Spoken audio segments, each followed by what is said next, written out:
day mga ka-EA. So for today's video, so yung huling naging YB nila Batusay, eksaktong 1 month old sila ngayon, or 1 month old siya ngayon. 29 ng November yun napisa, so 29 ng December ngayon. So although gusto ko pa sana na magkasama sila para at least ayan, hindi naman na kasi sinusubuan, pero natuturuan niya or sumasabay sa kanya sa pagkain. Kaya lang ang iniiwasan natin dito, baka pagka wala ko dito sa loob, nasa trabaho ko, baka awayin, naka-reserve na to. Yan, maraming salamat sa nagtiwala na nagka-acquire dito sa YB ni Batusay. So ito na yung huling YB na produce niya sa ngayong taon. So possible next na clutch niya or next pairing niya by end of February or first week ng March. Ayan. So ito, ilan na lang ang nakakasan natin na mga breeder dito. Ito, bago tayong kasa dito. Ito, inbreed Javier Leyte na nakakross dito sa Bandimero. Ayan. Okay, card. Isa pa lang yung egg, pero possible mamaya yung second egg magdadrop, so magsisimula na rin maglimlim yan. Tapos ito yung pangalawa na pairing natin.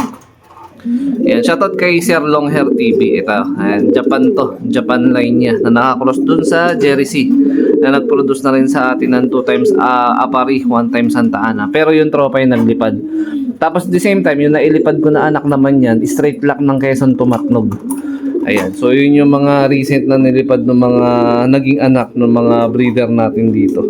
Tapos ito yung huli na magiging last clutch na at aawatin na natin pagka lumaki yung YB nila. Ayan. So yung isa dyan na nagpisa eksaktong Pasko, araw ng Pasko.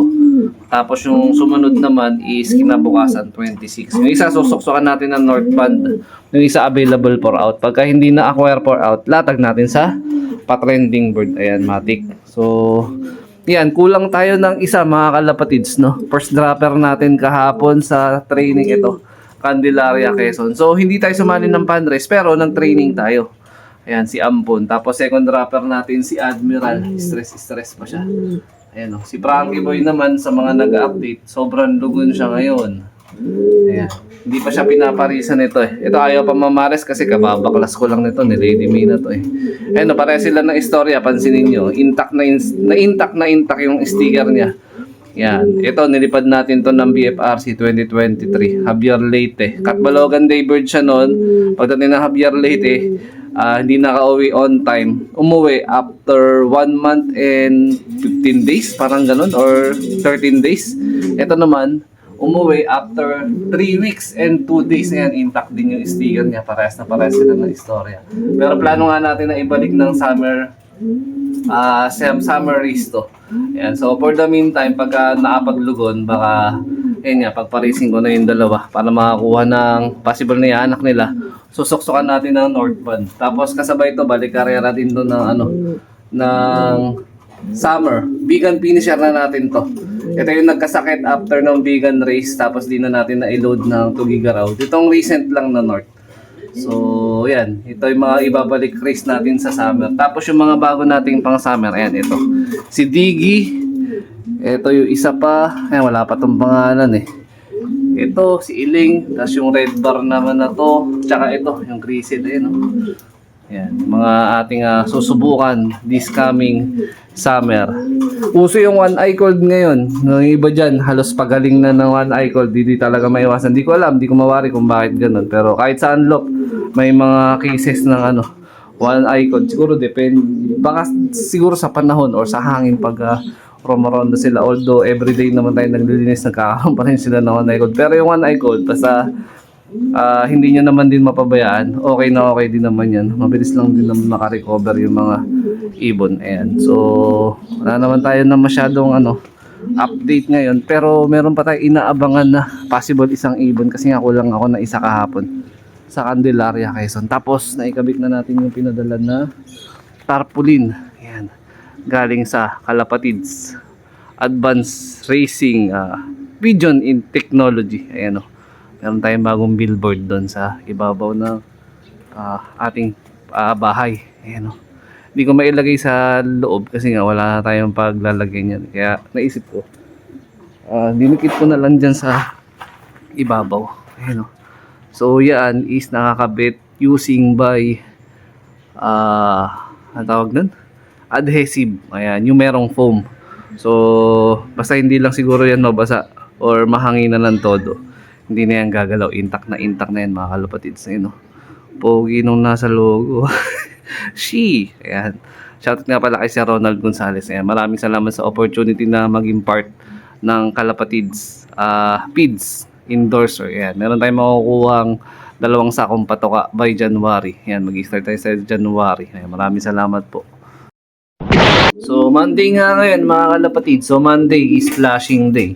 So, yung ginagamit natin sa ngayon, yung talagang naging routine muna natin. Although meron tayong mga dumating sponsored by Tolome. Yun, no? Meron tayong 3 Tolome probiotic tsaka 1 litro ng suka. Yan. Lahat yan gawa ni Sir Idol Ariel Sikat Salazar. Kilala nyo sa pangalan na, siyempre, Tolome nga, no? So, ito, meron lang tayo dito pure honey. Galing Quezon na may nakababad na mismo na bawang. Ayan, talagang nanuot na yung amoy ng mismong bawang. So, fermented na siya. Siguro more or less mga 1 buwan mahigit na to. So, plain water lang tayo. Tapos ito, lagay lang tayo siguro na 1 kutsara na honey. Medyo nagiba na yung texture niya. Hindi kagaya nung umpisa na parang medyo sticky. So, sa ngayon parang medyo nag-water based na siya na ng texture. So, ito lalagay natin, tapos lalagyan natin ng tubig pang inumin nila ngayong Monday. Yan. Solve na yung mga ibon natin dito. Yan. Sisimutin natin yan. Itong mga nandito na nanuot. Ito. So, ito yung water na naka-stack lang naman din natin. So, 24 hours naka-stack tayo ng tubig, which is yun, yung container dun sa dulo. So, naglalagay ako ng laman yan, tapos kinabukasan ko pa ginagamit. Hindi tayo tawag na ito, yung matagal na 3 days. Pwede na yun, 24 hours. Hindi ko kaya mag-stack ng 3 days, wala tayo masyadong mapaglalagyan ba. So, yan. Haluin na natin. Yan, ito na iinumin nila. Sa hapon mamaya, plain water. Sinanay na yun nung magpapainom mamaya ng plain water. Ito lang din yung magiging tubig nila mamaya. So, for the meantime, yan. Ito yung magiging inumin nila pagka kakain na sila. Ayan. So, magbibigay na rin tayo. Siyempre, walang iba. Kalapatids. Flyer mix. Ayan, naka-ready na yan dito. Ayan. Dinagdagan lang natin to ng pellets. Ayan yung eco bag ni Kalapatids. So, pellets na 4 plus para pandagdag protina sa kanilang meal tuwing umaga tsaka hapon. So, nagkaroon lang tayo ng adjustment din. Magkakaroon tayo ng mix na pampid sa kanila, panderby natin yung ginawa natin. May content na ako niyan sa Facebook. So, pwede nyo rin mapanood. Siyempre, may halo pa rin ng Kalapatids yun. Tingnan nyo kung gaano kakain. Gaano kagana kumain ang mga ibon natin. Ayan. Unahan na sila. Walang magugutom sa pamilyang ito. Kaya lahat kayo busog. Maraming salamat po sa Ronald Gonzales. Ayan. Sige. Sana umuwi pa yung isa nyong kasama, yung galing Candelaria. Ayan. Ayan na. Alright, solve. Grabe.